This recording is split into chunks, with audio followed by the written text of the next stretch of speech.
تعال بقى نشوف الغلاويه لما اتسالوا هتشجعوا النادي الاهلي في كاس العالم للانديه قالوا ايه. تشجع الاهلي يا ميدو في المونديال؟ انا بجد والله يا جدع انت ما تقولش كده والله العظيم. لا يمكن اشجع الاهلي في اي ماتش ابدا ابدا. ليه؟ طبعا اسم مصر، اسم افريقيا، يا جدع باسم العرب. ده الكلام ده ايام بقى الناس اللي كابتن ايمن شجع الاهلي في كاس العالم للانديه؟ لا طبعا. ليه؟ لان انا زملكاوي. طول عمري زملكاوي، فالنادي الاهلي بيمثل النادي الاهلي. هتشجع الاهلي في كاس العالم للانديه ولا لا؟ لا.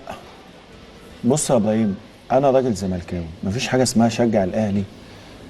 انا اول نادي في مصر وفي افريقيا دخل البطولات ديت 2002. اتلغت بس اول نادي اسمه اتحط. مش نفسي انا اول نادي اعملها، بس ان انا عن نفسي انا اشجع النادي الاهلي في بطوله زي دي، يعني ده شرف ليا طبعا، وشرف ان انا مصري وبشجع فرقه من مصر.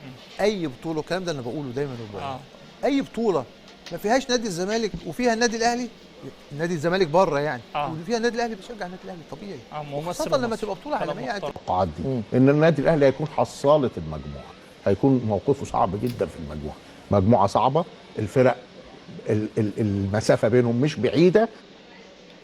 فيديو فيه كميه حقد وكذب ما توصفوش، اقسم بالله قد ايه الاهلي دايس على وشكم. لو عجبك الفيديو ما تنساش متابعه اخوك الاهلاوي وابعتها له.